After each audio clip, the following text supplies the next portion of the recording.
आप सभी का इस कार्यक्रम में स्वागत है। मैं उपेंद्र अनमोल मुखर्जी नगर दिल्ली से आप सभी का स्वागत करता हूं। बीपीएससी के लिए यस्से का टॉपिक वैसे भी बहुत महत्वपूर्ण माना जाता है। वस्तुतः देखा जाए तो विद्यार्थियों के अंदर जो सोच और समझ का विकास है उसकी जांच यस्से का ही पेपर करता है। इसीलिए यस्से की तैयारी किसी भी विद्यार्थी के लिए और उसकी पर्सनालिटी को बेहतर करने के लिए भी एक बहुत आवश्यक तैयारी मानी जाती है। जो विद्यार्थी यस्से की समझ बहुत अच्छे से रखने लगता है वह एग्जाम में तो बेहतर अंक प्राप्त ही करता है, बाकी जीवन में भी समाज में भी वह बहुत बड़ी बढ़त प्राप्त कर लेता है, क्योंकि यस्से के माध्यम से आप वास्तव में जान पाते हैं कि कैसे संवाद किया जा सकता है, कैसे डिस्कोर्स किया जा सकता है। आज के इस सेशन में हम इसी विषय पर चर्चा करेंगे और आप सभी लोगों को अवगत कराएंगे यस्से की मुख्य जरूरतों से, अर्थात एग्जाम में खासकर सिविल सर्विसेज में यस्से के पेपर में कैसे यस्से की डिमांड है और यूपीएससी या बीपीएससी जैसी संस्थाएं कैसा यस्से चाहती हैं कि आप लिखें। आखिर एक मॉडल यस्से की क्या विशेषताएं होती हैं, यस्से में क्या अच्छा करना चाहिए, क्या नहीं करना चाहिए, यस्से क्या होता है, इन सभी पहलुओं पर आज के इस सेशन में हम लोग व्यापक रूप से चर्चा करेंगे। आप शुरू से अंत तक पूरे सेशन को देखें ताकि यस्से से के संबंध में जो आपसे डिमांड है उसको पूरी तरीके से आप समझ पाएं और उसके अनुसार आप अपने पूरे सोच और समझ को जागृत कर पाएं और अपने प्रतिभा को उसके लिए निखार पाएं, अपने कौशल को उसके लिए विकसित कर पाएं। इन पहलुओं पर मेरा विशेष रूप से जोर होगा। 2024 का नया वर्ष चल रहा है और नई उम्मीदों के साथ, नई संभावनाओं के साथ बहुत सारे पहलुओं को समेटे हुए यह वर्ष आपके जीवन का एक महत्वपूर्ण वर्ष बने, आपके सफलता का एक महत्वपूर्ण वर्ष बने, ऐसा हम सभी लोग शुभकामना रखते हैं।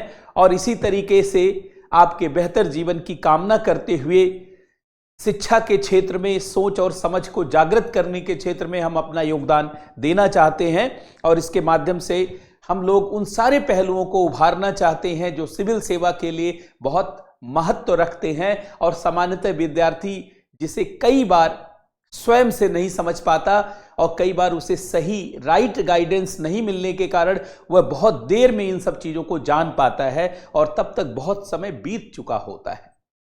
कई बार यही छोटी छोटी बातें सफलता की नींव बन जाती हैं और यही किस्मत को पलट देती हैं, यही सफलता के बहुत नजदीक ला करके रख देती हैं। किसी भी विद्यार्थी की सफलता में दो चीजें बहुत निर्णायक मानी जाती हैं, दो चीजें बेहद निर्णायक मानी जाती हैं। एक तो एक चीज राइट डायरेक्शन, सही दिशा, एक तो बिल्कुल सही दिशा में आप काम कर रहे हैं कि नहीं, मतलब राइट डायरेक्शन का बहुत रोल है। और दूसरी सबसे महत्वपूर्ण बात है कि आप उन सारे पहलुओं से अवगत हैं क्या जो वास्तव में डिमांड है सिविल सर्विसेज की। अगर इन दोनों जरूरतों को पूरा कर पाते हैं तो आपको सफल होने से कोई भी नहीं रोक सकता। आप चलिए यस्से की क्या जरूरत है और यस्से में क्या करना होता है, इन सारे पहलुओं से आपको जोड़ने का प्रयास करते हैं और सारी चीजों को समझने का प्रयास करते हैं। तो देखिए यस्से क्या है, सबसे पहले यह एक छोटे डिस्कोर्स में समझ लिया जाए। देखिए यस्से, जिसको आप निबंध कहते हैं, पहले इसमें दो तीन महत्वपूर्ण बिंदु सुन लीजिए। सबसे पहली बात तो बीपीएससी में 68 बीपीएससी से इसका इंडक्शन हुआ है मेंस में। तो बीपीएससी मेंस में यह एक तरीके से नए पेपर के रूप में शामिल हुआ है और अभी सिर्फ एक एग्जाम हुआ है जिसमें पूछा गया है और दूसरा एग्जाम अभी कल परसों जो से शुरू हो रहा उसमें है। अर्थात यह बीपीएससी में 300 नंबर का एक नया पार्ट, 300 नंबर के एक नए पार्ट के रूप में जुड़ा है और 300 नंबर का यह पार्ट साधारण नहीं है।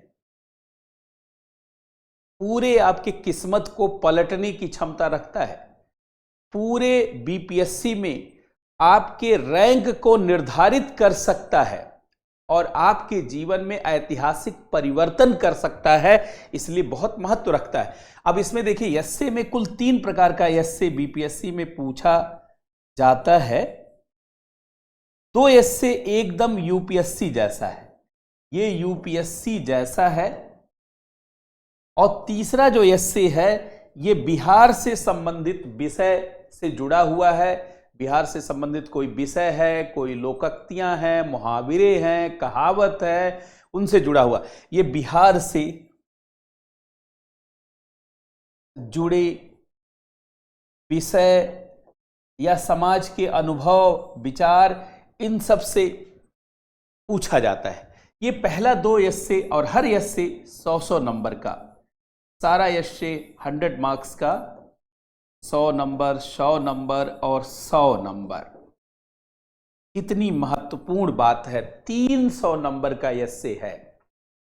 मेंस में 900 नंबर जुड़ता है, जिसमें GS1, GS2 दोनों मिला के 600 और 300। ये सोचिए बीपीएससी में पूरी सफलता को ये तय करता है ये पार्ट।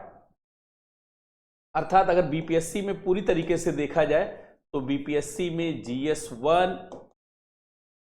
GS2 और एसए,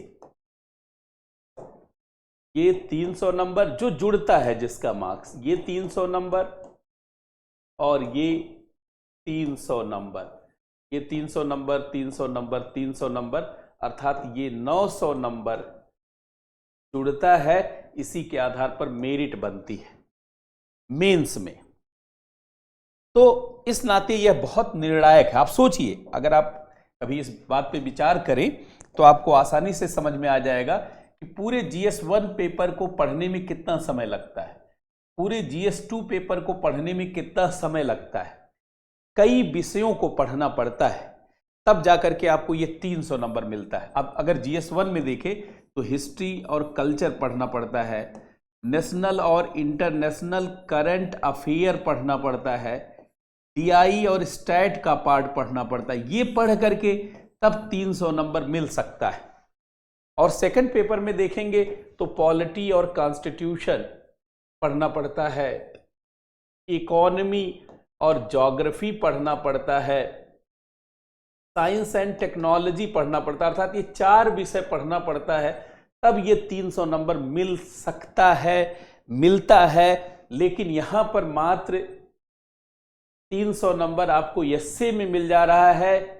और एस्से के लिए आप जान लीजिए, एस्से में कुछ अलग नहीं पढ़ना होता है, एस्से में कुछ अलग नहीं पढ़ना होता है, बल्कि जीएस के ही जो विषय है उन्हीं से एस्से तैयार हो जाता है। लेकिन एस्से की लेखन शैली, एस्से की डिमांड और एस्से के अनुसार अगर आपका प्रशिक्षण नहीं है, अगर आप उसे नहीं समझते, तो इसमें कभी नंबर नहीं मिल पाएगा। ईमानदारी से देखा जाए तो इस पार्ट में आपको कोई बहुत तैयारी नहीं करनी है, बहुत छोटी तैयारी से आप 300 नंबर में बढ़त बना सकते हैं। अब आप सोचिए, मैं एक छोटा सा एग्जांपल देता हूं। पूरे साइंस एंड टेक्नोलॉजी को पढ़ाने के लिए कम से कम 60 से 65 क्लास लगती है, इतनी क्लास की जरूरत होती है। इकोनॉमी पढ़ाते हैं तब भी 60 से 65 क्लास लगता है, 60 से 65 क्लास लगता है। IR अभी पढ़ाया, आपने देखा होगा, IR में 75 क्लास लगा IR पढ़ाने में। लेकिन एस्से की क्लास मात्र 65-70 क्लास में एकदम, जबकि ये एक छोटा सा पार्ट है, ये 72 नंबर का पार्ट है, 36 दूनी 72। और इकोनॉमी और ज्योग्राफी सारा मिला दीजिए तो 114 नंबर का पार्ट है। इतना सारा पढ़ने पर 72 नंबर, 114 नंबर, 114 मार्क्स। और थोड़ा सा ही पढ़ने पर, एसए में थोड़ा सा पढ़ने पर, थोड़ा मैं इसलिए कह रहा हूं कि पूरा एसए पढ़ने में आपको 60 से 70 क्लास ही लगती है। तो ईमानदारी से मैं कहूं तो आप देखेंगे कि 1-2 महीने में, मोटे तौर पर 2 महीना 10 दिन, लेकिन 2 महीने में लगभग क्लास पूरी हो जाती है, क्योंकि किसी दिन एक्स्ट्रा क्लास ले ली जाती है। मतलब मात्र 2 महीने में आप 300 नंबर तैयार कर लेते हैं। सोचिए कितना आसान है इसकी तैयारी, कितना आसान है। कोई भी विषय तैयार करना इतना आसान है ही नहीं जितना आसान एसए को तैयार करना। लेकिन एसए तैयार करना आसानी से नहीं संभव है। अगर आप स्वयं से कोशिश करेंगे, जब तक किसी अनुभवी गाइडेंस में नहीं होंगे, तो इसमें लंबा समय भी लग सकता है। लेकिन सामान्यतः अगर एक राइट डायरेक्शन है, एक राइट एक्सपीरियंस है, तो निश्चित रूप से इसकी पूरी तैयारी 2 महीने में बहुत अच्छे ढंग से की जा सकती है और इस विषय पर बहुत पारंगत हुआ जा सकता है। अच्छा, एक चीज मैं और बता दूं, केवल जब आप बीपीएससी के लिए, चूंकि अब तो बीपीएससी यूपीएससी की तैयारी में अंतर तो है नहीं, अब बीपीएससी का लेवल कैसा हो गया है, यूपीएससी जैसा। अर्थात बीपीएससी का जो लेवल है ये यूपीएससी जैसा हो चुका है। तो ऐसे में बीपीएससी के लिए जब निबंध की आप तैयारी पूरा कर लेंगे तो यूपीएससी के भी निबंध की तैयारी हो जाएगी।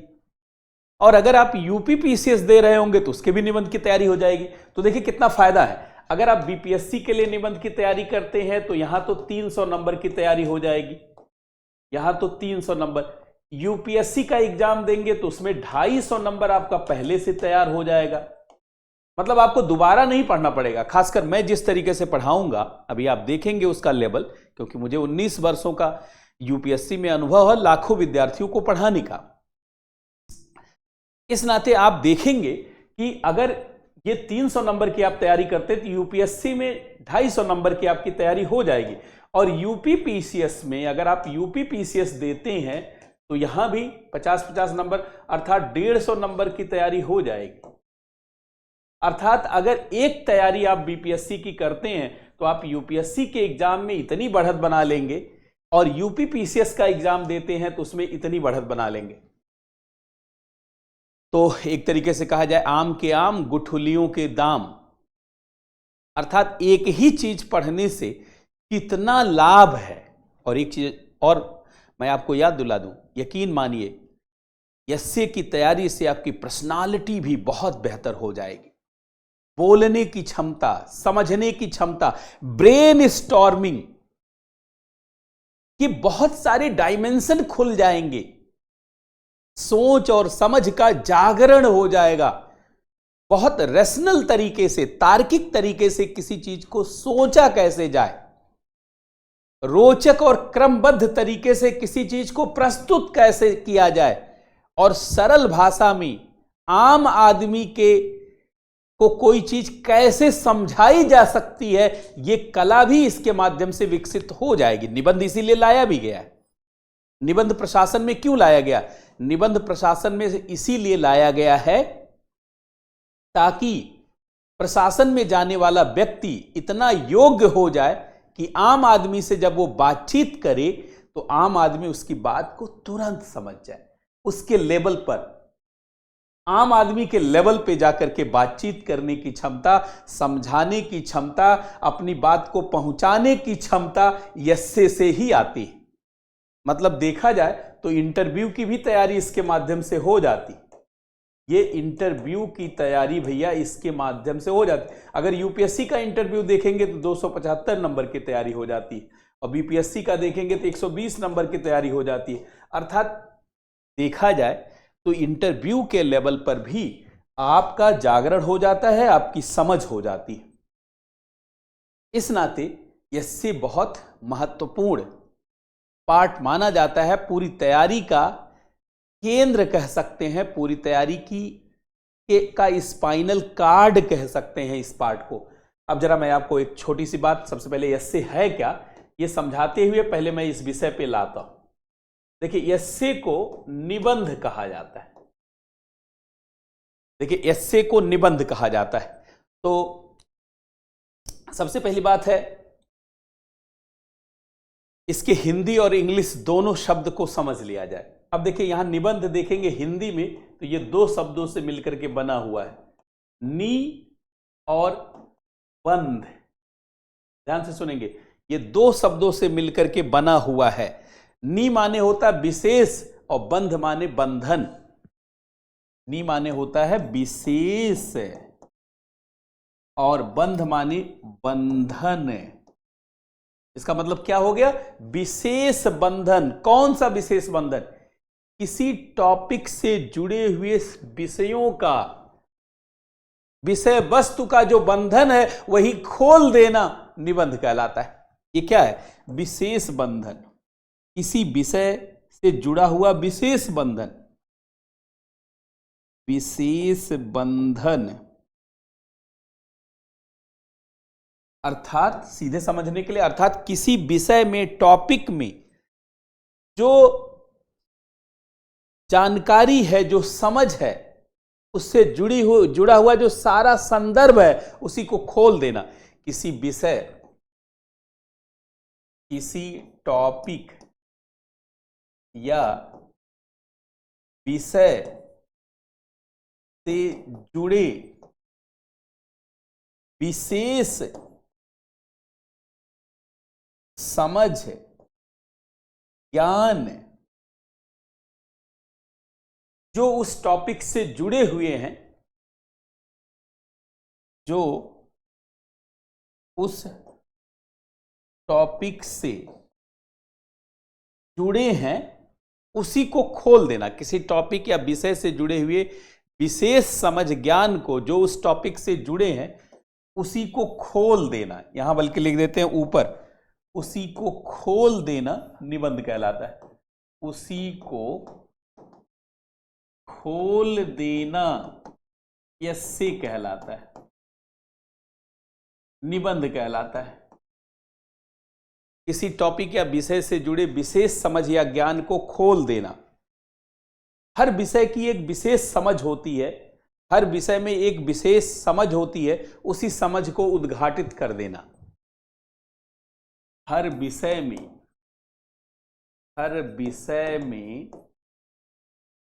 एक विशेष समझ होती है, हर विषय में एक विशेष समझ होती है, एक विशेष समझ होती है, उसी को खोलना, उसी को खोल देना निबंध कहलाता है, निबंध कहलाता है। जैसे ग्लोबलाइजेशन हमने कहा, ग्लोबलाइजेशन आज की जरूरत, मान लीजिए हमने एक निबंध दिया ग्लोबलाइजेशन, वैश्वीकरण आज की जरूरत है, या वैश्वीकरण आज के लिए वरदान के बजाय अभिशाप है, ये निबंध दिया। तो वैश्वीकरण के सारे पहलू जो उससे जुड़े हुए हैं उसको बहुत सरलता के साथ, क्रमबद्धता के साथ, रोचक तरीके से, जिसे आम आदमी समझ सके उसी तरीके से खोल देना निबंध कहलाता है। इसलिए निबंध एक विशेष बंधन है, किसी टॉपिक से जुड़ा हुआ जो विशेष ज्ञान और समझ है, जो विशेष ज्ञान समझ है, उसी को खोल देना ही निबंध कहलाता है। Everyone getting my point? उसी को खोल देना निबंध कहलाता है। नहीं, निबंध का टॉपिक केवल मैं ही नहीं पढ़ाऊंगा, ज्यादातर मैं पढ़ाऊंगा ताकि आपकी समझ का जागरण हो सके, लेकिन मेरे साथ कुछ बड़े विशेषज्ञ भी पढ़ाएंगे जो यूपीएससी में पहले निबंध के विषय से जुड़े रहे हुए हैं और यूपीएससी में जिन्होंने लंबे समय तक काम किया है, या मंसूरी, लबासना में जिन्होंने काम किया, वो लोग भी हमारे साथ रहेंगे। कुछ आईएएस, कुछ आईपीएस, कुछ बड़े स्तर के विशेषज्ञ, उनकी भी कुछ क्लासेस करवाएंगे, क्योंकि अगर वो लगातार पढ़ाएंगे तो हो सकता है आपको समझ ना आए। क्यों? क्योंकि बहुत सारे अधिकारी जो बड़े लेवल पे विकसित हो गए हैं वो स्टूडेंट के लेवल पे आ नहीं पाते, समस्या ये है। और टीचर क्या करता है, स्टूडेंट के लेवल पे पढ़ाता है, और यही ज़रूरत है। हमें तो पहले आपके लेवल को उठाना है, फिर उसके लेवल पे स्वयं को लाना है, और फिर चीज़ों को डेवलप करना। हमें आपको पनपाना है, आपको इनकलकेट करना, आपका जागरण करना है। अब सारे बुद्धिजीवी जागरण नहीं करते, वो बात करते हैं, अपनी समझ को बताने लगते। तो एस्से का एक संदर्भ तो समझ में आया, एस्से का एक संदर्भ तो समझ में आया कि भैया हिंदी में जब हम निबंध कहते हैं तो ये विशेष बंधन है, ये नी प्लस बंध, विशेष बंधन, ये विशेष बंधन है। यह विशेष बंधन है, किसी विषय से जुड़े हुए विशेष बंधन को, विशेष ज्ञान और समझ को खोल देना। किसी विषय से जुड़े विशेष ज्ञान एवं समझ को खोल देना, ये इसका हिंदी वर्जन वाला हो गया। अब इंग्लिश वर्जन देखिए, एस्से। एस्से क्या है? ए लॉन्ग सिस्टमैटिक डिस्कोर्स, एक लंबा क्रमबद्ध डिस्कोर्स ही एस्से कहलाता है। ये लॉन्ग सिस्टमैटिक डिस्कोर्स, एक लॉन्ग सिस्टमैटिक डिस्कोर्स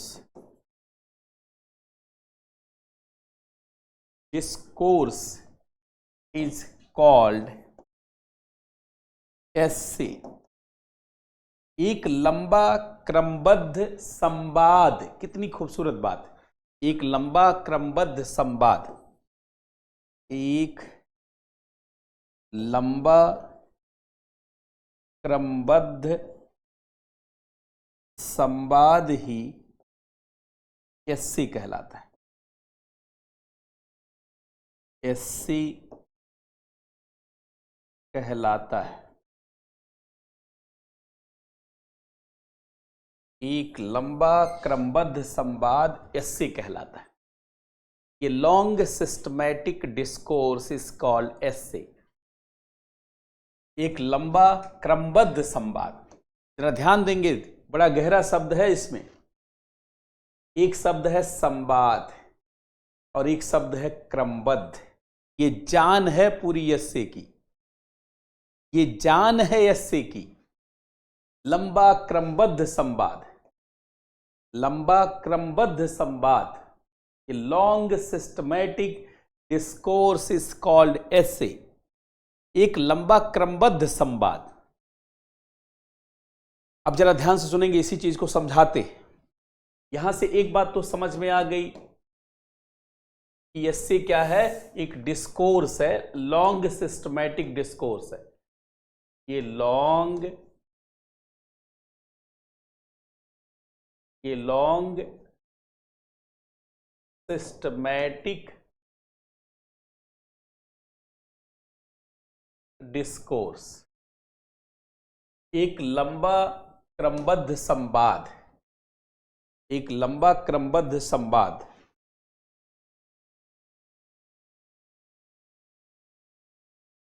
एक लंबा क्रमबद्ध संवाद है। अब जरा इस विषय को जरा समझने का प्रयास करें। लंबा क्रमबद्ध क्या है? What is long systematic and discourse? अब देखिए, सबसे पहली बात तो निबंध कम शब्दों में नहीं लिखा जाता, इसीलिए लंबा माना जाता है। देखिए, निबंध कम शब्दों में नहीं लिखा जाता। इवन बीपीएससी में जो निबंध हम लोगों को लिखना है वो न्यूनतम 800 से लेकर के 1000 शब्द। अब जैसे बीपीएससी में जो निबंध है लिखना, हम लोगों को 3 निबंध लिखना है। एक फर्स्ट एक निबंध है, सेकंड एक निबंध है, इस पे भी आएंगे क्या है, और थर्ड एक निबंध है। लेकिन ये सारे निबंध 800 से लेकर के 1000 शब्द कम से कम होने चाहिए। तो ये लंबा हुआ कि नहीं, 800 से 1000 शब्द, ज्यादा भी कर सकते हैं 150 शब्द, लेकिन ये आइडियल माना जाएगा कि इतने शब्दों में आप निबंध लिख रहे हैं। इट मीन्स आप जो पूरा निबंध लिख रहे हैं ये अप्रॉक्सीमेटली 2500 से लेकर के ये 3000 वर्ड के आसपास जा रहा है। इतना वर्ड जा रहा है, इतना वर्ड के आसपास जा रहा है। लॉन्ग सिस्टमैटिक डिस्कोर्स, एक लंबा, तो लंबा शब्द समझ में आ गया। अब दूसरा शब्द है क्रमबद्ध। लंबा इसलिए कि अधिक शब्दों में लिखना है। क्रमबद्ध का मतलब एकदम क्रम से। एक चीज ध्यान रखिएगा, निबंध में आपको 0 नंबर भी मिल सकता है। बहुत सारे लोग सोचते हैं निबंध में कैसे 0 मिलेगा, मैं बता रहा हूं कैसे 0 देता है यूपीएससी। मान लीजिए क्वेश्चन आ गया कि आजादी के बाद भारत का तेज विकास, या ऐसा निबंध आ गया कि 21वीं सदी में भारत एक महाशक्ति के रूप में उभर रहा है, या ये निबंध आ गया कि 2047 तक विकसित भारत कितना सही स्वप्न और कितना गलत। अब इस क्वेश्चन को लिखते समय अगर चाहे जितना अच्छा आप लिख दीजिए, अगर क्रमबद्ध नहीं है तो नंबर काट दिया जाएगा, ऐसे में 0 मिल सकता है। जैसे मान लीजिए आपने बात किया कि आजादी के पहले भारत पर यूरोपीय कंपनियों का शासन था, भारत एक गुलाम देश था, औपनिवेश भारत में था और भारत का बहुत शोषण हुआ, जिसके नाते भारत गरीब हो गया। और आजादी के बाद भारत इस गरीबी से उबरने के लिए अनेक प्रयास करता रहा और इसके लिए भारत में पंचवर्षीय योजनाएं चलाई गई।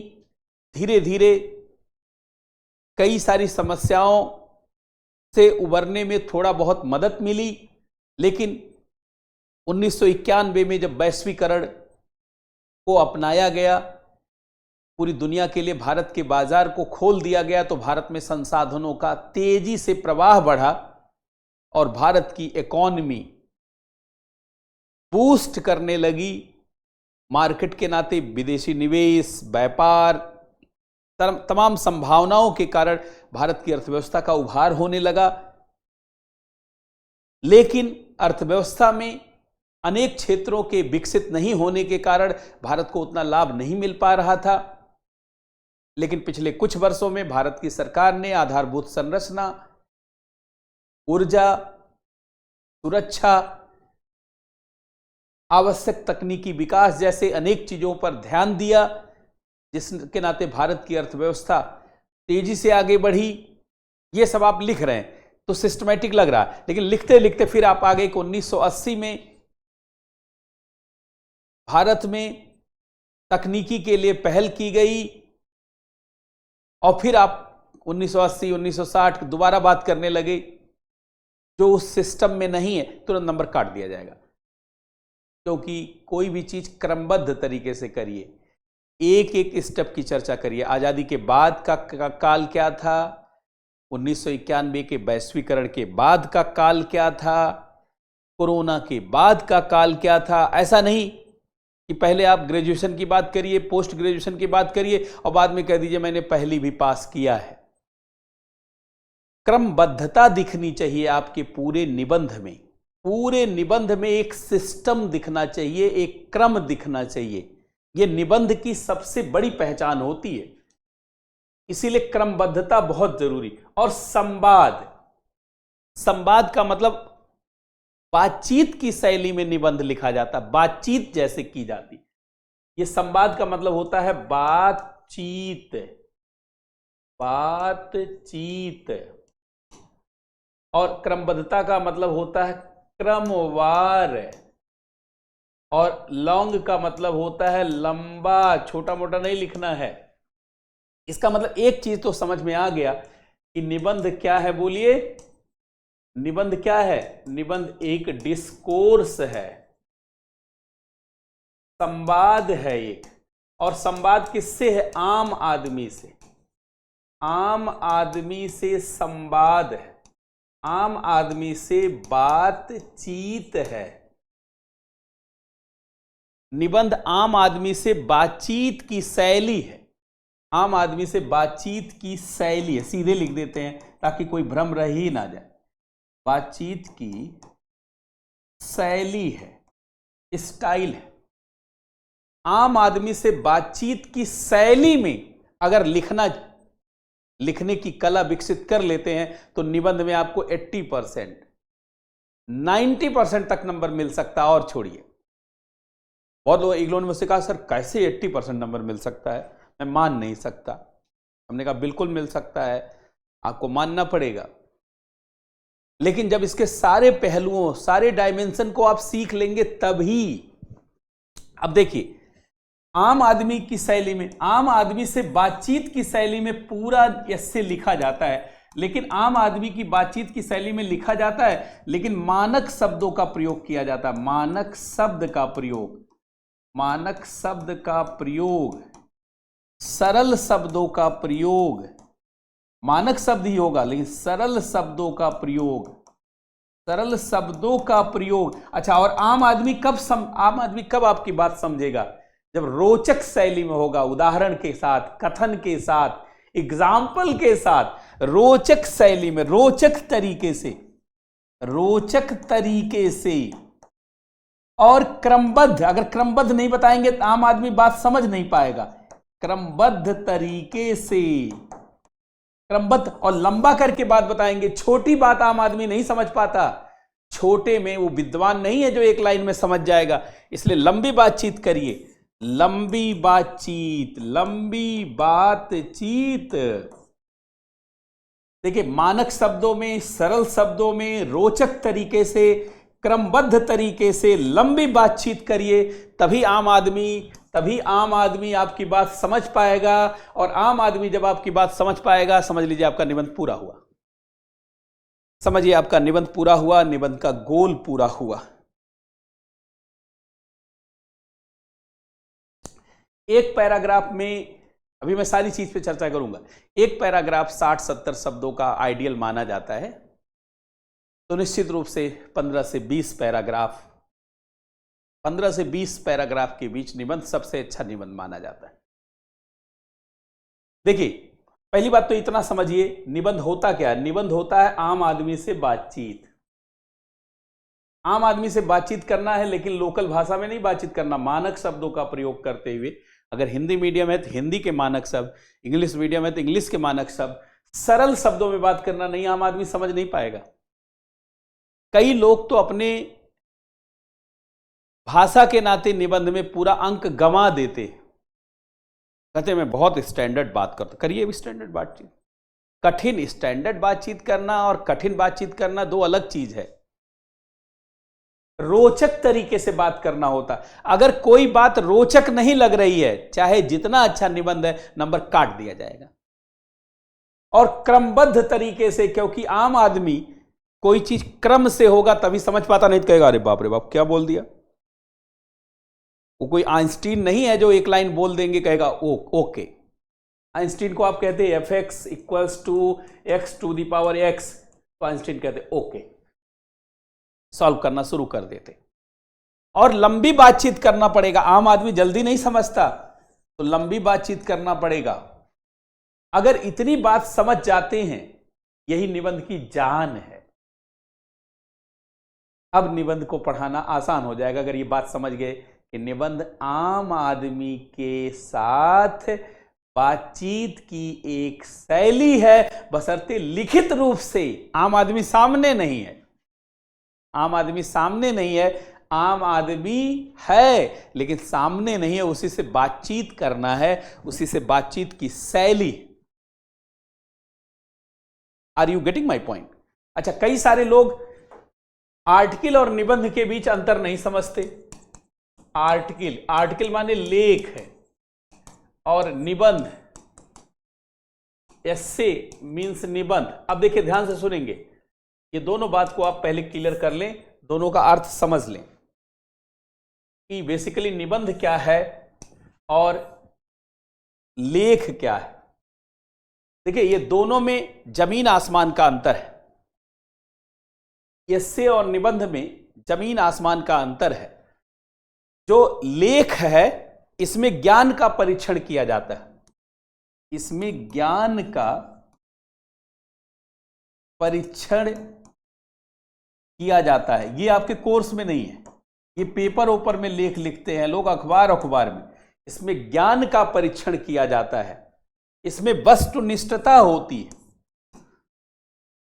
इसमें ऑब्जेक्टिविटी होती है, इसमें ऑब्जेक्टिविटी वस्तुनिष्ठता होती है, इसमें वस्तुनिष्ठता होती है।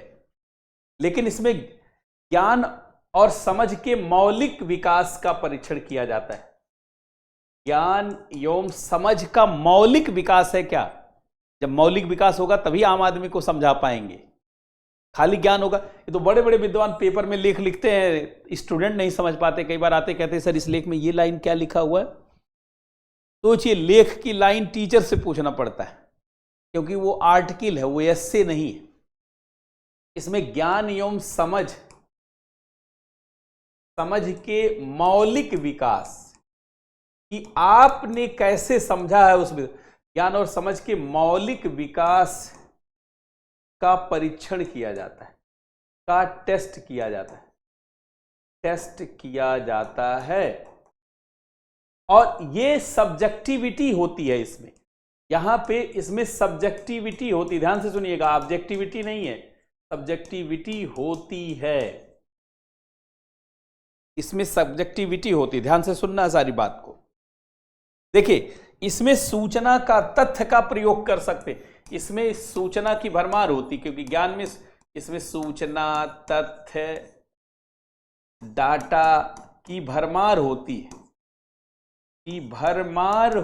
है, इसमें ज्यादा से ज्यादा डाटा, इंफॉर्मेशन, फैक्ट, ये सब और इसमें लिखेंगे नंबर कट जाएगा। इसमें डाटा, फैक्ट, फिगर बहुत कम रखना होता है, क्योंकि आम आदमी बहुत डाटा थोड़ी जानता है, विद्वान डाटा जानता है। इसमें देखिए, इसमें डाटा, इसमें फैक्ट, तथ्य बचा जाता है, और इसमें सूचना से भी बचा जाता है। जब तक बहुत आवश्यक कोई सूचना नहीं है, बहुत आवश्यक, जैसे भारत की आजादी 1947 में मिली भारत को, ये लिख सकते हैं आप, क्योंकि आम आदमी भी जानता है कि 1947 में भारत आजाद हुआ था। बात समझ रहे हैं? ऐसी चीज लिख सकते हैं जो आम आदमी जानता है। कोई ऐसी विशेष बात आप लिखने लगे, इवन ध्यान से सुनेंगे, ऐसा कोई उदाहरण भी नहीं देंगे जिसको आम आदमी ना जानता हो। ऐसा कोई गहरा उदाहरण मत दे दीजिए, नहीं नंबर काट लिया जाएगा। इसमें देखिए, इसमें उदाहरण दिया जाता है मौलिक, उदाहरण मौलिक, और उदाहरण बहुत कॉमन, बहुत प्रचलित, जैसे आम के आम, गुठलियों के दाम, तुरंत समझ जाएगा आम आदमी, तुरंत समझ जाएगा। लोकोक्ति, मुहावरा, लेकिन वही जो बहुत आम प्रचलन में है, जो बहुत प्रचलित है, वो लिखेंगे आप। अगर आपने ऐसा कोई लिखा, पता चला स्टीव जॉब्स ने कहा है और लोग नहीं जानते, खत्म, नंबर काट दिया जाएगा। आपने कहा नहीं, अल्बर्ट आइंस्टीन ने कहा है, पता चला ऐसी बात बोल दिया आपने जो आम आदमी जान ही नहीं सकता, नंबर काट दिया। इसका मतलब आपको इतनी समझ नहीं कि आम आदमी को क्या बताया जा सकता, क्या नहीं। आप ये मान लीजिए कि आप अधिकारी हैं और आम आदमी से बातचीत करना है, और आम आदमी आपकी पूरी बात समझ रहा है, समझ ही नहीं रहा है, उसमें पूरा उसका मन लग गया है, रोचक तरीके से वह वेट कर रहा है आपकी रिस्पॉन्स का। अगर ऐसा आप लिखने की क्षमता अर्जित कर ले गए तो 80 क्या 90% नंबर मिलेंगे, कोई नंबर काट नहीं सकता। तो इसमें तो सूचना का, तथ्य का, इन सब की भरमार होती। एस्से में सूचना, तथ्य ये सब नहीं होता, इसलिए मैं आपको यहां पे पूरा डेवलप करूंगा। अच्छा एक चीज और मैं बता दूं, एस्से लगभग इंटरव्यू ही होता है। देखिए एस्से में क्या किया जाता है, ध्यान सुनेंगे, एस्से में पर्सनालिटी को टेस्ट किया जाता है, इसमें पर्सनालिटी टेस्ट किया जाता है, पर्सनालिटी टेस्ट किया जाता है। पर्सनालिटी माने व्यक्तित्व का परीक्षण किया जाता है, इसमें पर्सनालिटी टेस्ट किया जाता है, बल्कि बशर्ते लेखन शैली के माध्यम से। और इंटरव्यू में पर्सनालिटी टेस्ट किया जाता है बातचीत के माध्यम से। देखिए इंटरव्यू और एस्से एक ही चीज का टेस्ट है। इंटरव्यू में क्या टेस्ट किया जाता है, इसीलिए इंटरव्यू है, इंटर माने आंतरिक, व्यू माने परीक्षण, आप अंदर क्या सोचते हैं उसका परीक्षण है। इसमें भी पर्सनालिटी का टेस्ट किया जाता है, इसमें व्यक्तित्व का, इसमें पर्सनालिटी टेस्ट किया जाता है। इसमें बताने पे नंबर मिलता नहीं, नहीं बताने पे नंबर कटता नहीं। बहुत लोग सोचते हैं मैं इंटरव्यू में बता आऊंगा नंबर मिल जाएगा, अरे कभी नहीं मिलेगा। ये सोचना भी नहीं कि बताने से नंबर मिल जाएगा। बताया तो कैसे बताया, नहीं बताया तो कैसे नहीं बताया, और उस दौरान हाव भाव क्या था। जैसे मैं आपसे पूछूं कि आप चोर हैं या डाकू, अब आप बहुत लोगों को लगता है डाकू तो बड़ा लगता है, लगे चोर बता देता हूं। वस्तुतः आप दोनों नहीं।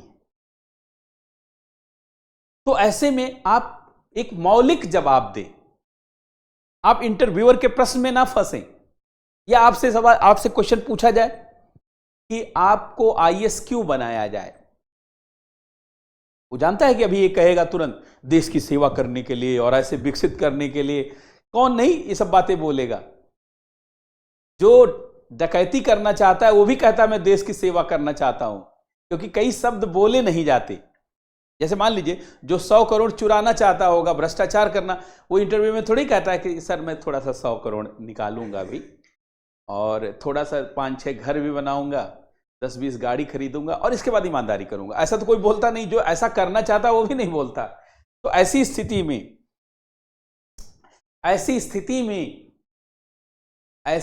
में आप जानते हैं, ऐसी स्थिति में आपके हाव भाव क्या है, जवाब देते समय आपका जेस्चर क्या है। एक साइकोलॉजिस्ट होता है जो आपके हाव भाव को देखता है कि कह तो रहा है कि मैं देश की सेवा करूंगा, लेकिन ये डकैत लग रहा है। इसका एक्सप्रेशन, इसका जेस्चर इसके बातों को सपोर्ट नहीं कर रहा है। बहुत तरीके का टेस्ट होता है। अब देखिए इंटरव्यू में पर्सनालिटी का टेस्ट होता है और इसमें भी पर्सनालिटी का टेस्ट होता है, दोनों में पर्सनालिटी का टेस्ट, लेकिन इसमें बातचीत के माध्यम से होता है, इसमें बातचीत के माध्यम से होता है, इसमें बातचीत के माध्यम से, इसमें बातचीत के माध्यम से होता है, इसमें बातचीत के माध्यम से होता है, और इसमें लेखन शैली के माध्यम से होता है। इसमें लेखन शैली के माध्यम से, लेखन शैली के माध्यम से होता है। इसमें लेखन शैली के माध्यम से होता है, इसमें बातचीत के माध्यम से होता है। इसमें बातचीत से पर्सनालिटी टेस्ट किया जाता है कि कितना आप प्रशासन के योग्य हैं, कितना आप आम आदमी और संविधान की भावनाओं से जुड़े हुए हैं, आम आदमी के विषयों से जुड़े हुए हैं, उसे जानते हैं। और इसमें आपके लेखन शैली के माध्यम से देखा जाता है। मूलतः एस्से, ध्यान से सुनेंगे, मूलतः एस्से किसी विषय की वह सारी जानकारी जो उस विषय की है उसे बहुत सरलता के साथ, उसे बहुत रोचकता के साथ, उसे क्रमबद्ध तरीके से आम आदमी को समझने वाले समझ और भाषा के माध्यम से कैसे आप प्रस्तुत कर पाते हैं, यही योग्यता की जांच की जाती है। यही योग्यता की जांच की जाती है। अब कई सारे पॉइंट्स को मैं यहां डिस्कस करता हूं। सबसे पहले यह देखना है, एस्से में कई चीजें आपको देखना है। एस्से विद्यार्थियों के लिए कैसे सहायक है। कई प्रश्न है जो मैं एस्से के साथ पहले चर्चा कर दूं, क्योंकि एस्से तो मैं इतने विलक्षण ढंग से पढ़ाऊंगा। आपने देखा होगा 68 बीपीएससी में हमने जो एस्से पढ़ाया, 3 के 3 एस्से वहीं से मिले हुए, और अभी भी वीडियो है पुराना और एग्जाम से पहले पढ़ाया है, चाहें तो आप देख सकते हैं या आपके दोस्तों मित्रों ने जिन्होंने लिया होगा। ऐसा नहीं कि कोई बीपीएससी के बारे में या उसके पेपर के बारे में मुझे जानकारी थी, वस्तुतः निबंध की मुझे जानकारी थी और निबंध में जैसे पढ़ाया जाता है उसी तरीके से मैंने पढ़ाया। जबकि पहली बार बीपीएससी में एसए इंट्रोड्यूस हुआ था, लेकिन 3 का तीनों एसए भी मिला। बिहार के विषय वाला एसए भी जानते क्लास से ही है। यह सिर्फ ऐसा इसलिए हो पाया, पहली बात तो एसए की जरूरत को जो हमने यहां 19 वर्षों तक समझा है, लाखों विद्यार्थियों के साथ जैसे साझा किया है, बस उसी को मैंने पिछले बैच में साझा कर दिया और उसी का इतना अनुकूल परिणाम रहा। अब जरा ध्यान दें, एसए में देखिए एक प्रश्न ये है, एसए का एक प्रश्न तो ये है, मक्खियां बहुत परेशान कर रही हैं। देखिए एसए का एक विषय तो ये है कि एसए विद्यार्थियों के लिए कैसे सहायक है, एक मौलिक प्रश्न ये। दूसरा मौलिक प्रश्न है कि एसए को कैसे बेहतर बनाया जाए, एसए को कैसे बेहतर बनाया जाए। तीसरा मौलिक प्रश्न है कि एसए में क्या नहीं करना चाहिए। चौथा मौलिक प्रश्न है कि एक अच्छे एसए की विशेषताएं क्या विशेषताएं होती हैं। और पांचवा है यूपीएससी एसए में क्या चाहता है या बीपीएससी एसए में क्या चाहता है, क्या चाहता है, इस पहलू का जागरण। तो सबसे पहले तो ये देखिए कि एसए विद्यार्थियों के लिए कैसे सहायक है, कैसे सहायक है। सबसे पहली बात तो ये जान लीजिए, एसए की तैयारी में सबसे कम समय लगता है, सबसे कम समय में तैयार, सबसे कम समय, मैक्सिमम 2 महीना, 2 महीने में तैयार। और एक चीज जान लीजिए, पीटी से पहले ये तैयार हो जाना चाहिए, पीटी से पहले ये तैयार हो जाना चाहिए, क्योंकि पीटी के बाद मेंस, पीटी के बाद जो मेंस के बीच का समय वो बहुत कम समय होता है, उसमें प्रैक्टिस की जाती है, उसमें पढ़ा नहीं जाता। 70th बीपीएससी में वही स्टूडेंट पास कर पाएगा जो इस महत्वपूर्ण क्लू को जानता रहेगा, जिसकी पीटी से पहले मेंस की सारी तैयारी हो जाएगी और पीटी की सारी तैयारी हो जाएगी, वही 70th बीपीएससी में रैंक लाएगा। क्योंकि पीटी के बाद सिर्फ मेंस में प्रैक्टिस की जाती है, करंट अफेयर को अपडेट किया जाता है और अपनी राइटिंग को फास्ट करते हुए एकदम मोती की तरह हर चीज को प्रस्तुत करने की योग्यता विकसित की जाती, बस। और दूसरा कुछ नहीं किया जाता, पढ़ा नहीं जाता।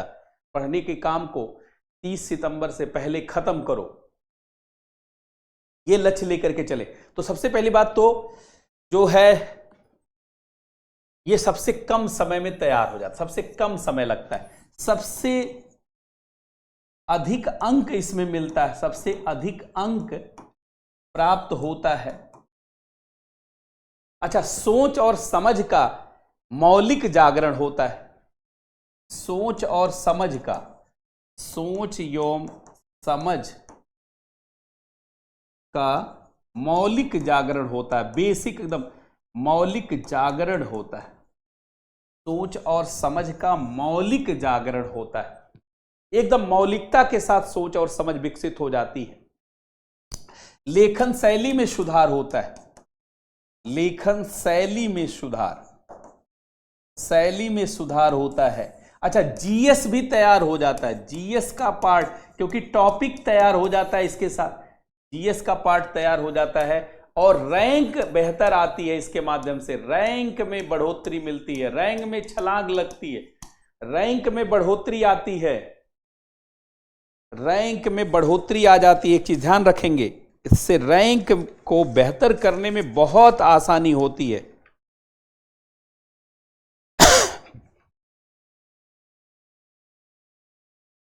इससे रैंक जो है बेहतर हो जाती है।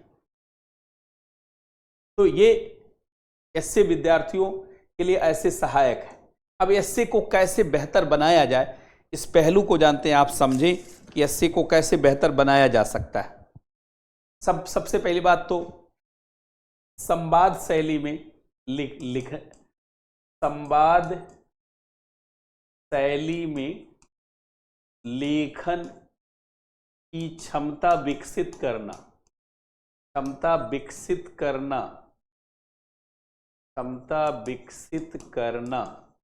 एकदम लेखन शैली में, सॉरी संवाद शैली, संवाद मतलब आम आदमी के बातचीत की शैली, आम आदमी के साथ बातचीत की शैली, आम आदमी के साथ बातचीत की, जैसे आम आदमी से बातचीत की जाती है, लेकिन आम आदमी के साथ बातचीत करते समय आपको रोचक बातचीत करना होगा। पहली बात तो सरल शब्दों में रोचक तरीके से बात करना होगा, ताकि बीच बीच में एग्जाम्पल, उदाहरण। रोचक किसे कहा जाता है? रोचक माने होता है उदाहरण के साथ, एग्जाम्पल के साथ, लोकोक्ति के साथ, मुहावरा के साथ, उद्धरण के साथ, लेकिन ऐसा कोई उद्धरण नहीं जो प्रचलित ना हो। वही बात कहेंगे जो आम आदमी डायरेक्ट समझ जाए या उसका सुना हुआ हो। तो रोचक तरीके से, क्रमबद्ध तरीके से और बहुत ही सकारात्मक भाव के साथ। निबंध हमेशा सकारात्मक तरीके से लिखा जाता है। आम आदमी को कोई नकारात्मक बात नहीं बताई जाती, वो झेल नहीं पाएगा। वो अधिकारी थोड़े ही है, वो बड़े स्तर का मैनेजर थोड़े ही है, प्रबंधक थोड़े ही है, प्रशासक थोड़े ही है, बड़े स्तर का राजनेता थोड़े ही है। इसलिए उसको कोई नकारात्मक बात नहीं बताई जाती, इसलिए सकारात्मक तरीके से निबंध का लेखन किया जाता है। मतलब विचार को सरलता से प्रस्तुत किया जाता है, क्रमबद्धता से प्रस्तुत किया जाता है, और ऐसे प्रस्तुत किया जाता है पढ़ने वाले को लगे उसके साथ बातचीत किया जा रहा है। ऐसे प्रस्तुत किया जाए ताकि पढ़ने वाले को लगे कि उसके साथ बातचीत किया जा रहा है। ऐसे लिखा जाए ताकि पढ़ने वाले को लगे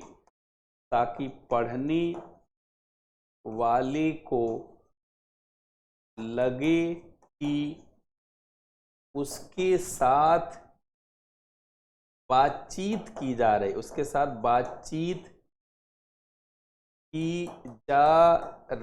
है, ऐसे लगे कि उसके साथ बातचीत की जा रही, पढ़ने वाले को लगे कि उसके साथ बातचीत की जा रही है, डायलॉग किया जा रहा है उसके साथ।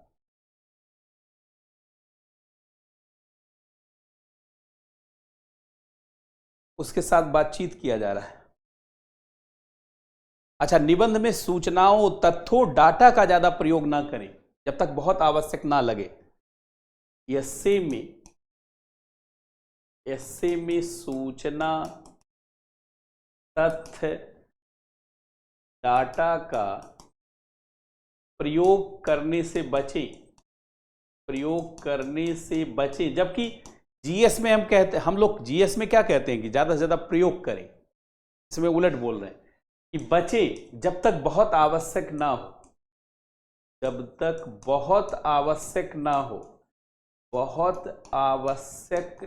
हो, और उन्हीं डाटा का, सूचना का प्रयोग करें जो बहुत ज्यादा कॉमन और महत्वपूर्ण हो। उन्हीं डाटा इंफॉर्मेशन फैक्ट का प्रयोग करें,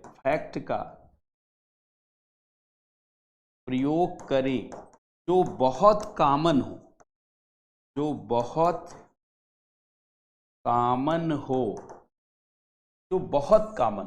उन्हीं डाटा इंफॉर्मेशन फैक्ट का प्रयोग करें जो बहुत कॉमन हो, अदरवाइज प्रयोग ना करें।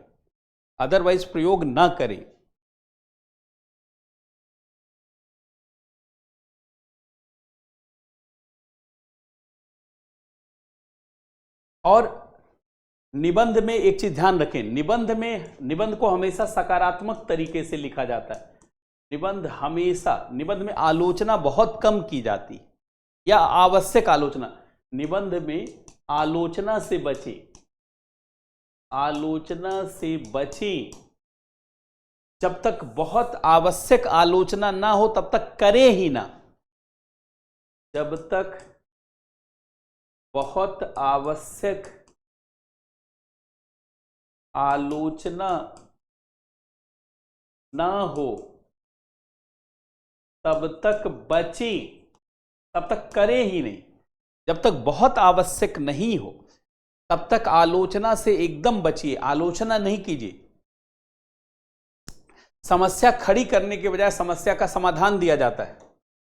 निबंध में समस्या नहीं खड़ी की जाती, एस्से में समस्या नहीं खड़ी की जाती है, समस्या नहीं खड़ी की जाती है, बल्कि समाधान प्रस्तुत किया जाता है, बल्कि समाधान प्रस्तुत किया जाता है, बल्कि समाधान प्रस्तुत किया जाता है।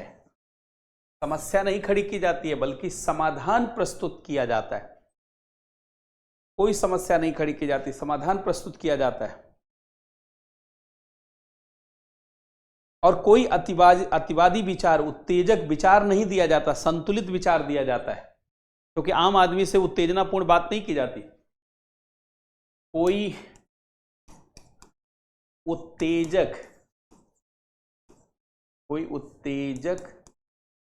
विचार नहीं दिया जाता है,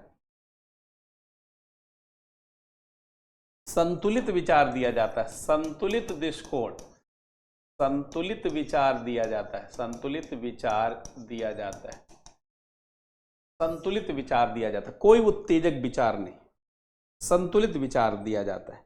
कोई अतिवादी विचार नहीं, कोई अतिवादी विचार नहीं, कोई अतिवादी विचार नहीं, कोई अतिवादी विचार नहीं, कोई अतिवादी विचार नहीं दी जाती। एक चीज ध्यान रखें, इन सभी चीजों को ध्यान में रखा जाता है। तो ये समझ गए आप। अब निबंध में क्या नहीं करना चाहिए, तो पहली बात तो देखिए, निबंध में बहुत क्लिष्ट भाषा का प्रयोग नहीं करना चाहिए, बहुत ज्यादा ही स्टैंडर्ड भाषा का प्रयोग नहीं करना चाहिए, बहुत कठिन भाषा से बचे, कठिन भाषा से बचे। बड़े सेंटेंस, बड़े बड़े, क्योंकि आम आदमी बड़े बड़े सेंटेंस नहीं समझ पाता, छोटा छोटा सेंटेंस, बड़े बड़े वाक्य से बचे, वाक्य से बचें। बहुत ज्यादा तथ्य सूचना से बचें, बहुत तथ्य सूचना से बचें। बहुत प्रचलित उदाहरण दें या प्रचलित उद्धरण दें, कोई भी उद्धरण ना दें बल्कि प्रचलित उद्धरण, प्रचलित उद्धरण, उदाहरण या प्रेरक शब्दों का प्रयोग करें, प्रचलित प्रेरक शब्दों का प्रयोग करें। कोई वैसा ना करे जैसे लगे कहीं से नया लाए हुए हैं। व्याकरण संबंधी त्रुटियां ना करें, व्याकरण संबंधी त्रुटि ना करें, त्रुटि ना करें। रोज ऐसा ना लिखें कि निरस्ता आ जाए, ऐसा लिखें ताकि मतलब ऐसा ना लिखें ताकि रोचकता खत्म हो जाए, ऐसा ना लिखें ताकि रोचकता खत्म हो जाए, ताकि रोचकता खत्म हो जाए, समाप्त हो जाए। ऐसा ना लिखें कि रोचकता खत्म हो जाए, समाप्त हो जाए। मतलब प्रवाहपूर्ण लिखें, क्रमबद्ध तरीके से लिखें।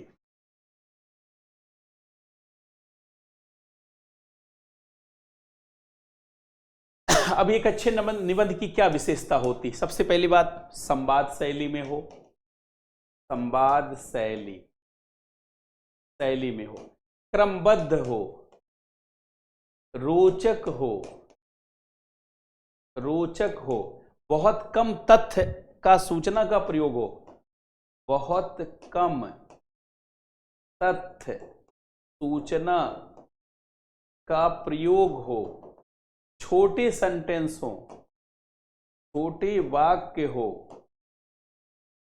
उदाहरण हो, उद्धरण हो, रोचक उदाहरण उद्धरण हो, रोचक उदाहरण उद्धरण हो, रोचक उदाहरण उद्धरण हो, रोचक उदाहरण उद्धरण हो।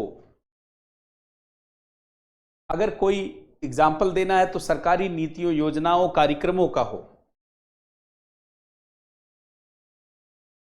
सरकारी नीति कार्यक्रम का उदाहरण हो, सरकारी नीति कार्यक्रम आदि का उदाहरण हो,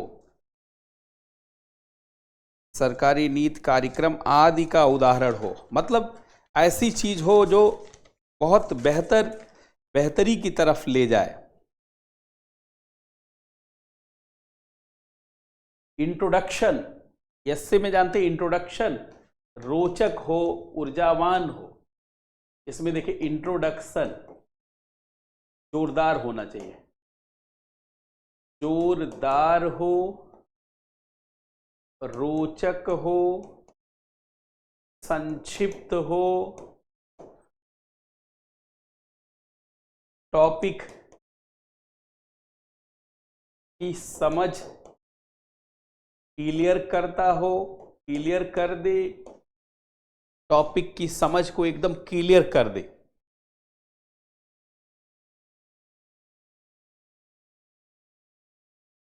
किसी उद्धरण कहानी से शुरू हो, किसी उद्धरण कहानी आदि से शुरू हो,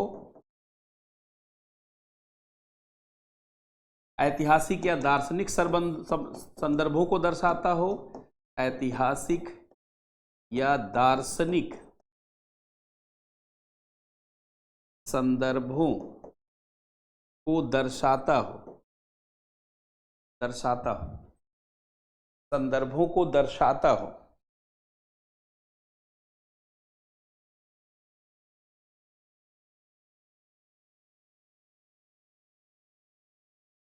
और जो कंक्लूजन हो, जो कंक्लूजन हो, निष्कर्ष हो, ये संक्षिप्त हो, संक्षिप्त हो, टॉपिक का निचोड़ हो,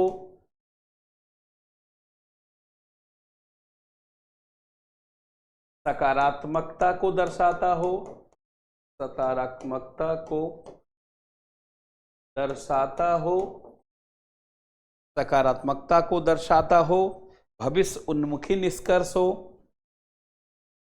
भविष्य उन्मुखी निष्कर्ष हो, भविष्य उन्मुखी निष्कर्ष हो,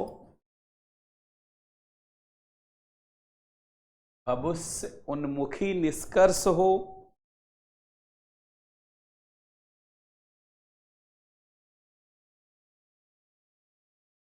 भविष्य उन्मुखी निष्कर्ष हो। अब देखिए एक आइडियल जो निबंध होना चाहिए, एक आइडियल एस्से,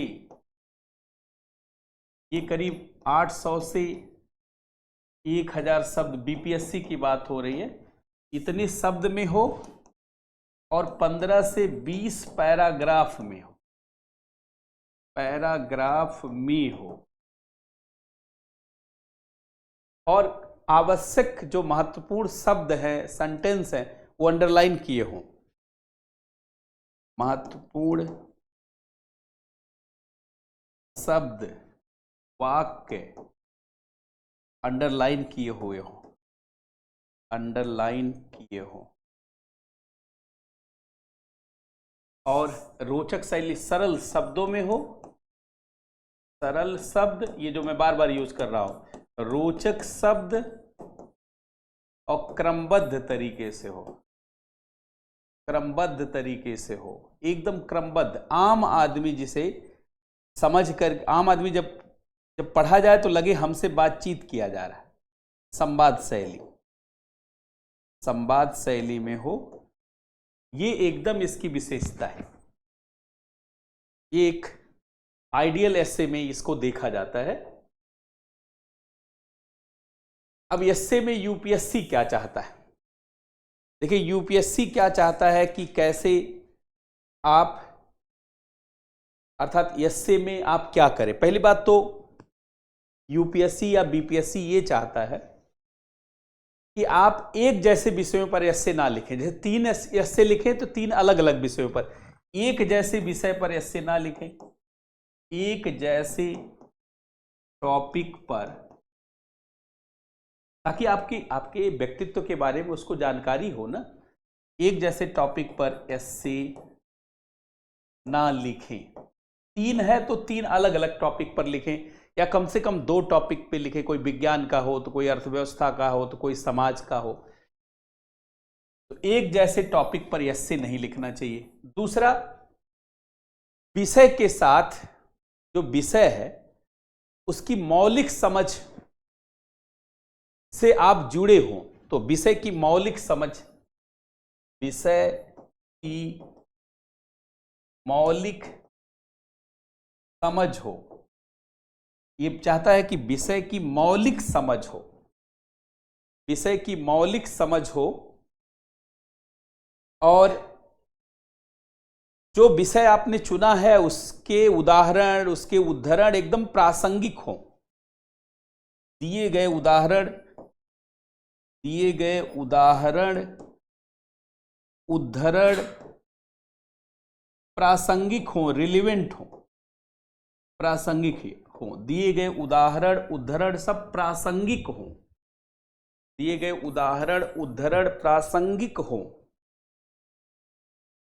और रचनात्मक तरीके से सोचने की योग्यता प्रदर्शित हो। रचनात्मक तरीके से सोचने की योग्यता प्रदर्शित हो, सोचने की योग्यता प्रदर्शित हो,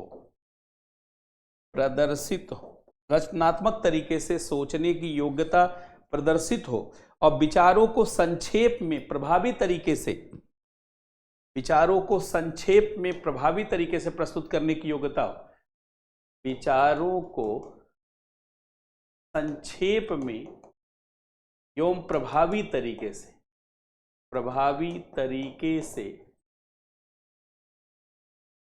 प्रस्तुत करने की योग्यता हो। विचारों को संक्षेप में और प्रभावी तरीके से प्रस्तुत करने की योग्यता हो।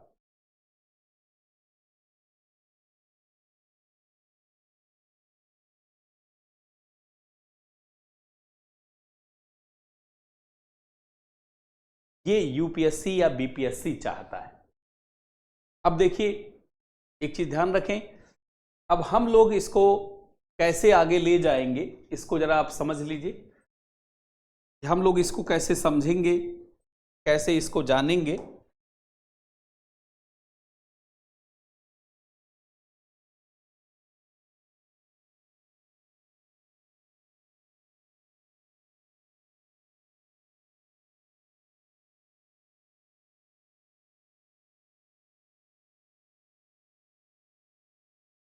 अब देखिए हम लोग इसको कैसे पढ़ेंगे।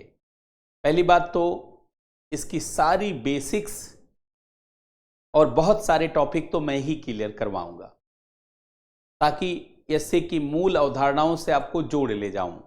इसके अलावा हमारे साथ कम से कम 2-3 टीचर भी इस विषय को पढ़ाएंगे। कोई हिस्ट्री से संबंधित निबंध का, कोई पॉलिटी से संबंधित निबंध का, कोई और विषयों से जुड़ा हुआ निबंध, जो करंट अफेयर के विषय उनसे संबंधित निबंध का। इसके अलावा कुछ अधिकारी और विशेषज्ञ भी इस क्लास को लेंगे।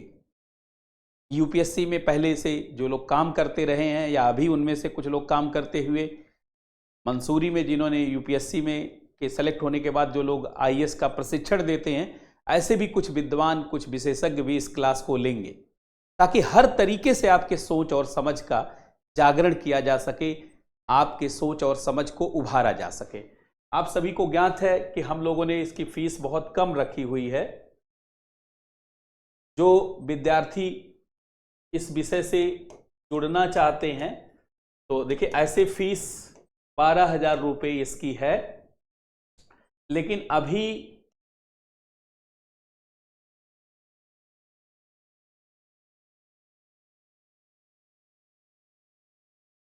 एसए की अभी जो शुरुआती फीस है वो 12,000 रुपये इसकी फीस है। लेकिन अभी शुरुआत में 2-3 दिनों तक ऑफर दिया गया है, जिसके नाते ये फीस केवल 6500 रुपये ही लगेगी। अर्थात ये इतनी ही फीस लगेगी, ये छूट के कारण, नहीं तो फिर ये इतना हो जाएगी। वैसे पिछले बैच में जानते हैं ज़्यादा ही फीस थी, 15,000 रुपये फीस रखी गई थी, लेकिन अब की बैच में जानबूझ करके इसको और कम कर दिया गया है ताकि ज़्यादा से ज़्यादा बच्चों तक इसकी पहुंच हो। और 12,000 फीस जानते ज़्यादा नहीं है। 12,000 फीस क्योंकि इसके सारे डायमेंशन को कवर करता हुआ। अच्छा, दूसरे जो जरूरी विद्यार्थी हैं, जो आवश्यक स्टूडेंट हैं, वो शुरुआत में ही एडमिशन ले लेते हैं, तो ये 3-4 दिनों तक छूट भी अभी चल रहा है। काफ़ी लोगों ने एडमिशन ले लिया है, कुछ ही लोग बचे हुए हैं, थोड़ा मोड़ा जो लोग बचे हुए हैं वो भी जानते हैं आज कल में एडमिशन ले लेंगे, तो 3-4 दिनों तक ये छूट है। और जो विद्यार्थी 70th बीपीएससी के फाउंडेशन बैच में जुड़े हुए हैं, जो इस फाउंडेशन बैच में जिनका एडमिशन है, उनके लिए 1,000 रुपये का और भी छूट है। जो इस फाउंडेशन बैच में है उनके लिए 1,000 का कूपन है, वो फ़ोन करके उस 1,000 का कूपन ले लेंगे तो ये 6500 के बजाय उनका 5500 हो जाएगा। लेकिन ये अपने विद्यार्थियों के लिए है जिनका 70th बैच में है, या 69th मेंस में भी हैं तब भी, या 68 मेंस में जो एनरोल्ड थे उनका भी, 67th मेंस में रहे हैं तब भी उनको ये छूट दे दी जाएगी। क्योंकि कई लोगों ने कहा सर सबको छूट दे दीजिए जितने मेंस लिए हुए हैं। तो जिन लोगों ने ये मेंस लिया है, या ये मेंस लिया है, या ये मेंस लिया, या ये, इवन मैंने आज निर्णय लिया कि जो यूपीएससी प्रीलिम्स में जो स्टूडेंट शामिल हैं, चूंकि मैं बाद में यूपीएससी के लिए कोई एसए का बैच नहीं लूंगा, तो शून्य से शिखर बैच में अगर कोई है तो वह भी इस छूट को और प्राप्त कर सकता है। अर्थात 1,000 रुपये का कूपन है। अब ये कोई स्टूडेंट नहीं कह पाएगा कि उसको एडमिशन लेने में दिक्कत है, क्योंकि इससे कम फीस संभव ही नहीं हो सकता। ये एकदम जेन्युइन तरीके से है। जो विद्यार्थी चाह रहे हैं इस विषय से जुड़ना, जल्दी से जल्दी आज कल में जुड़ जाएं। और हम लोग कल से इसकी क्लास शुरू कर रहे हैं, और कल से जो टाइमिंग है वो टाइम हम लोगों का सुबह का 10 बजे का टाइम रहेगा। सुबह 10 बजे इस बैच को कल से शुरुआत की जा रही है। कल 3 जनवरी है, और 3 जनवरी से हम लोग रेगुलर इस क्लास को शुरू करेंगे। वीक में कम से कम 5 दिन, कभी कभी 6 दिन भी इस क्लास को लेंगे। 5 डेज हमने इस क्लास को लेने का निर्णय लिया है कि एक वीक में 5 डेज लिया जाए, ताकि कोई भार भी ना पड़े, पीटी और मेंस की तैयारी भी आपकी होती रहे और ये क्लास भी आप करते रहें। तो मैं चाहूँगा ज़्यादा से ज़्यादा संख्या में आप सभी लोग जुड़े और इस बैच को ज्वाइन करें। बहुत बहुत धन्यवाद सबको, बहुत बहुत नमस्कार।